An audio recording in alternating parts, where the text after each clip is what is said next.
I grew up in a small Jewish community of about 300 families in Tacoma, Washington.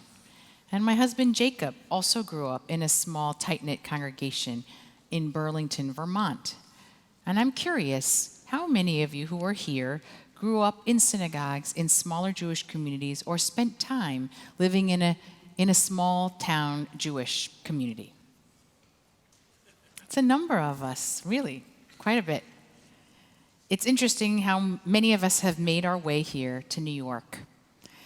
But I also know that there are many people who grew up at Central or in big Jewish communities like New York and then found their way to smaller Jewish communities because of work or love or, I don't know, a change of life, like snowboarding or something. If we want Judaism to thrive in America, we are best served when we have a healthy ecosystem of thriving congregations of all sizes in every corner of our country. I'm honored that tonight one of our people's greatest champions and leaders for small-town Jewish life, Rabbi Rachel Isaacs, is with us. Rabbi Isaacs holds too many distinctions to name, but I'll name a few. She was ordained from Jewish Theological Seminary with a Wexner Graduate Fellowship. She received the Covenant Foundation's Emerging Jewish Educator Award, and Forward named her one of America's most inspiring rabbis. Rabbi Isaac leads a congregation in Waterville, Maine, and serves as the founder and the executive director of the Center for Small Town Jewish Life, which began in Maine but now serves the larger country. It's an organization that is transforming the impact and strength of small Jewish communities around the country. In a time when the common narrative is that Judaism is struggling outside of major metropolitan areas, Rabbi Isaacs is helping make sure that with the right leadership and investment and community collaboration, that small-town Jewish communities are and can be not only vibrant Jewish centers, and oftentimes the only Jewish content for the whole community, but models for a collaborative, pluralistic, and diverse Jewish future. Her organization is changing the Jewish landscape. And at Central Synagogue, we feel really proud that we have been able to help support some of that work. We are so grateful that you're visiting our community tonight and bringing a message from small-town Jewish life. We welcome you, Rabbi Rachel Isaacs.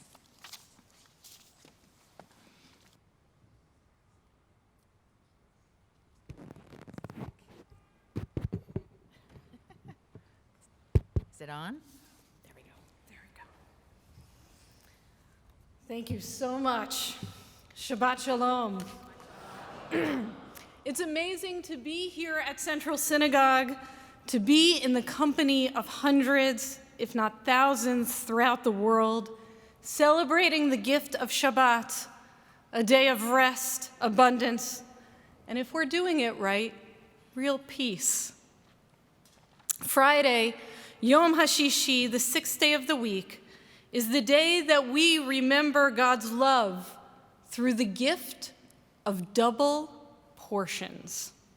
We learn in the book of Exodus that on Fridays, God blessed us with a double portion of manna before the setting of the sun, an abundance we had the opportunity to gather so that we, each and every one of us, kol echad ve'echad, could be sated and rested on Shabbat.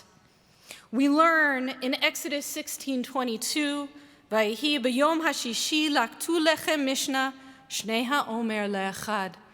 On the sixth day, they gathered double the amount of food, lechem mishna, 2 omers le'echad, for every individual.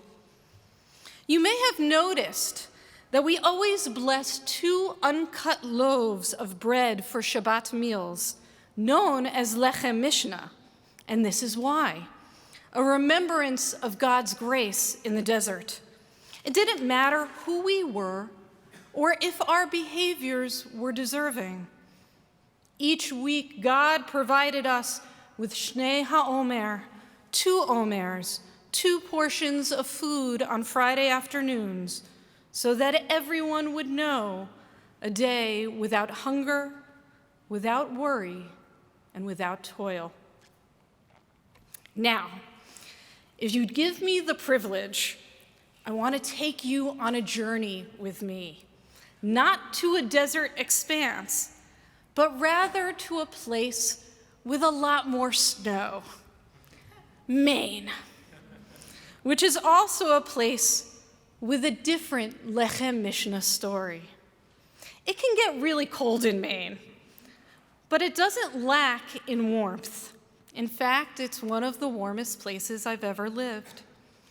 I want you to close your eyes and go there with me to my home, Waterville, Maine, where I serve as the rabbi of Beth Israel Congregation and the executive director of the Center for Small-Town Jewish Life at Colby College. When you walk into the back door of my synagogue, you're always greeted with a faint scent of kosher matzo ball soup mixed with the slightest hint of mildew from a 70-year-old building that can't quite manage its moisture anymore. And on your left, you'll see the kitchen, the timeless heart and soul of our congregation. It is often where the most invaluable Torah is taught and learned. That happened a few years ago when my wife, Mel, was joined one snowy Saturday night by our rabbinical intern joining us from New York. Mel, he asked, "Do you always make this many sandwiches for the food pantry?" "No," she replied. "Demand has gone up over the past few years, but we always need to make double at the end of the month." "Why?" he inquired. "Should you need to make any more at the end of the month than you do at the beginning?" Mel stood there, somewhat stunned by a question that should not have felt like a Talmudic riddle. How could he not know? I am sure he knew why we bless 2 chalot for each Shabbat meal. But why does he not know why we need to make double the number of sandwiches at the end of the month? Most of the soup kitchen guests we serve, some of whom are members of our own congregation, she explained, rely on WIC and EBT, government benefits that are issued at the beginning of each month and that often run out by the end, especially in families with children. "Oh, okay, I didn't know that," he said with the humble grace that endeared him so deeply to all of us at Beth Israel. He didn't understand the significance of the double portion at the end of the month, but the truth of the matter is, before I came to Waterville, I didn't either. I knew nothing about communities like Waterville. And what I thought I knew was not only wrong, but actually, in retrospect, was kind of harmful and offensive. And if I did think about class differences when I lived in New York City, I rarely thought about it in connection to the Jewish community. But my ignorance and the ignorance of my students should not surprise us, because how many of us really, honestly talk about class? Not many.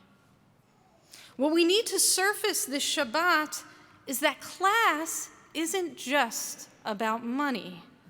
It's a messy alchemy of financial wealth, social connections, political and cultural power, the opportunities one encounters organically in their lifetime, and the communal regard they receive.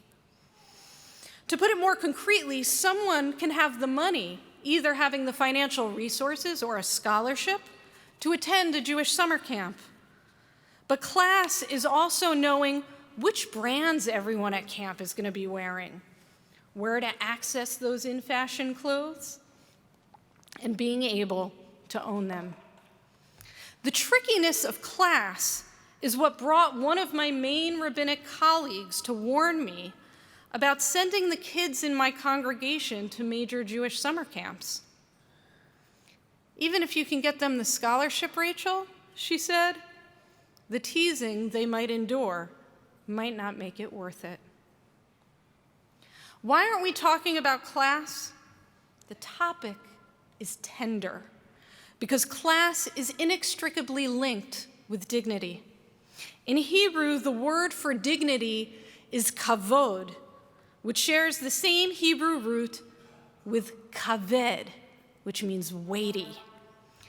Dignity is about how much leverage we have in creating a world that gives us what we need and brings us into spaces with the promise of fullness, respect, and agency.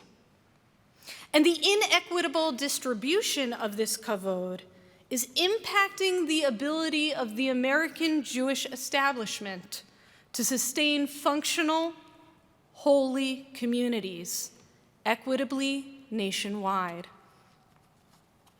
So where can we go from here? First, we must acknowledge that over the past 50 years, wealth and social power have been increasingly concentrated in 12 metro areas to the exclusion of large swaths of our nation. By our estimation, 1 in 8 American Jews lives outside one of these major metros. And at the same time, it's very important, we must also see that class disparities exist within every locale. And so, as we plan programs and craft policies as an American Jewish community, I would challenge all of us to ask ourselves and our institutions questions out loud that we don't usually ask. 1, who is included and excluded by the price of this event or membership? 2, what services should every member of a Jewish community be able to access regardless of price or geography? Who will provide it? Who will pay those who are providing those services? And will they be paid a fair wage? And 3, how do we work to address the pain and shame caused by unacknowledged class differences within our American Jewish community? Not all of these questions have simple answers, but we have to start addressing them.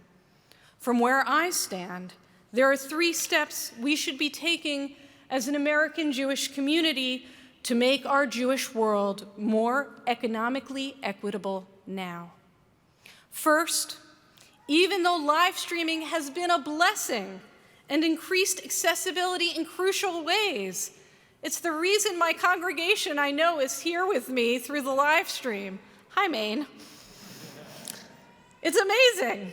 And yet, we still need to reiterate in all of our communities that live streaming doesn't replace the importance of physical presence. For most of us, to be human is to be embodied, and we cannot let physical presence and contact become a luxury good. Second, it's a little bit out there, but I think every state in America should have, at a bare minimum, 1 full-time, at-large, pluralistically oriented rabbi with an endowed salary that serves the entire Jewish community of that state, regardless of ability to donate or pay. Third, we need to find ways to make sure that everyone has a seat at the table so that every Jewish soul is fed. We cannot afford to lose anyone. For many small-town rabbis like myself, who travel back and forth regularly between large cities and our small-town synagogues, the disparity in services, luxuries, and opportunities we witness between urban communities and our home shuls is striking and often painful. Shuls like ours are struggling to pay their heating bills so that our pipes don't freeze. Our congregants often cannot make rent or pay college application fees, and our shul boards struggle mightily to raise the funds to pay paltry part-time rabbinic salaries.